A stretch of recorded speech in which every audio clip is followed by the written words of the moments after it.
How do you manually focus iPhone camera? So let me talk about how it works. So let's get started. If you're new here, most definitely subscribe so you never miss anything important.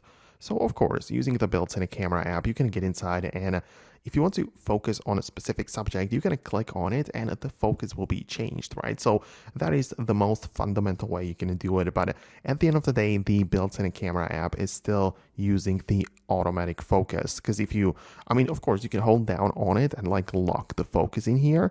So the automatic exposure and autofocus are locked when you hold down onto a subject. That's fine to use sometimes, but the fundamentals are that the iPhone camera uses automatic focus.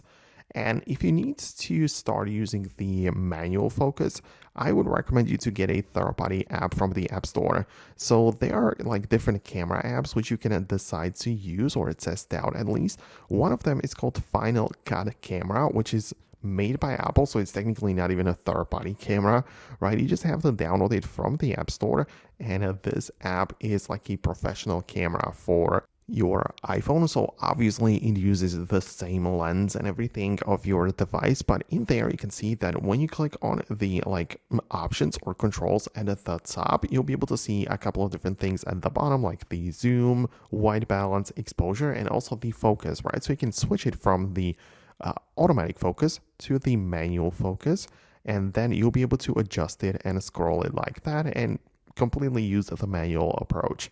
Right, so I find that to be pretty useful if you ask me, right? You can switch it from automatic to manual, and that's how it works.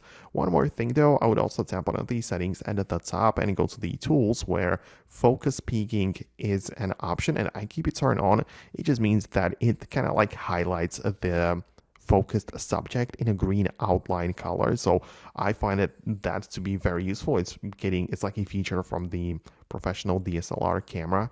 So yeah, I would enable that as well. But let me know what you think below. Let me know if you managed to find it. Hit the thumbs up and subscribe for more, and I'll talk to you soon in the upcoming videos as well.